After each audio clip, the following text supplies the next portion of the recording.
नमस्कार, मैं नियाज खान और आप देख रहे हैं एनएमएफ न्यूज। वैसे तो कहा जाता है कि अपने पड़ोसियों से बेहतर ताल्लुकात रखने चाहिए, क्योंकि पड़ोसी ही आपका पहला साथी होता है जो किसी भी मुश्किल वक्त में आपका साथ निभाता है। लेकिन अफसोस, भारत के दो पड़ोसी मुल्क हैं, एक पाकिस्तान और दूसरा चीन।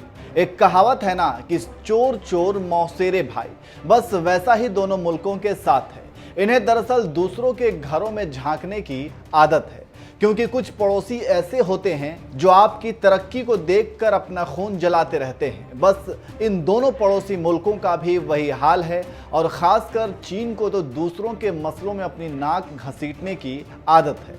दरअसल चीन को अचानक पेट में दर्द हो उठा है, क्योंकि तालिबान सरकार से भारतीय विदेश मंत्रालय के सचिव ने मुलाकात कर ली है। तालिबान ने भारत के साथ बेहतर संबंध को लेकर मोदी सरकार की तारीफ कर दी है और कहा है कि भारत सरकार हमेशा से अफगानिस्तान की मदद करता रहा है।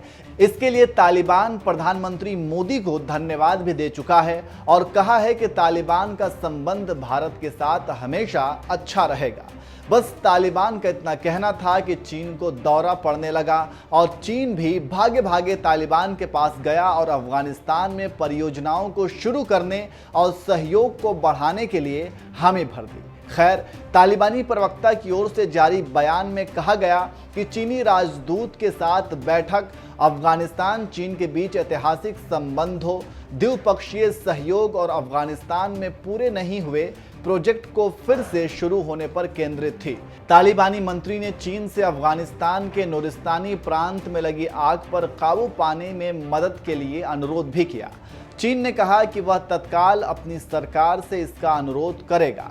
चीनी राजदूत ने ऐलान किया कि चीन सरकार अफगानिस्तान में परियोजनाओं की शुरुआत करने और सहयोग बढ़ाने के लिए तैयार है। चीन की नज़र अफगानिस्तान के अरबों की डॉलर खनिज भंडारों पर है। चीन अफगानिस्तान में बड़े पैमाने पर निवेश करना चाहता है ताकि सोना, रेयर अर्थ जैसी दुर्लभ धातुओं पर कब्जा किया जा सके। चीन अफगानिस्तान तक अपनी CPEC परियोजना को बढ़ाना चाहता है, जो अभी पाकिस्तान के ग्वादर तक है। बता दें कि भारतीय विदेश मंत्रालय के संयुक्त सचिव के नेतृत्व में एक टीम अफगानिस्तान में भारत की मानवीय सहायता के वितरण कार्यों की निगरानी के लिए काबुल की यात्रा पर है। एक बयान में विदेश मंत्रालय ने कहा, यात्रा के दौरान टीम मानवीय सहायता के वितरण में शामिल अंतर्राष्ट्रीय संगठनों के प्रतिनिधियों से मिलेगी। इसके अलावा टीम के विभिन्न स्थानों का दौरा करने की उम्मीद है जहां भारतीय कार्यक्रम परियोजनाएं लागू की जा रही हैं।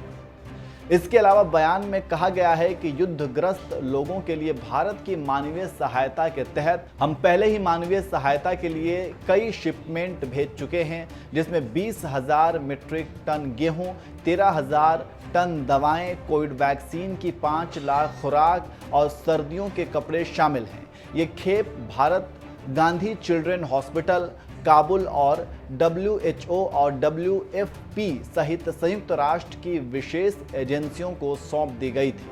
इसके अलावा भारत अफगानिस्तान को अधिक चिकित्सा सहायता और खाद्यान्न भेजने की प्रक्रिया में है। मंत्रालय ने बयान में कहा कि अफगानिस्तान के साथ विकासात्मक साझेदारी के क्रम में भारत ने ईरान में अफगान शरणार्थियों को प्रशासन के लिए भारत निर्मित कोवैक्सीन की 1 मिलियन खुराक ईरान को दी है। तो इस तरह से भारत और अफगानिस्तान में तालिबान सरकार के बीच अच्छे संबंध को देखते हुए चीन और पाकिस्तान दोनों परेशान है, क्योंकि हमेशा ये भारत के लिए मुश्किल खड़ा करना तो चाहते हैं, लेकिन अंत में ये खुद परेशान हो जाते हैं।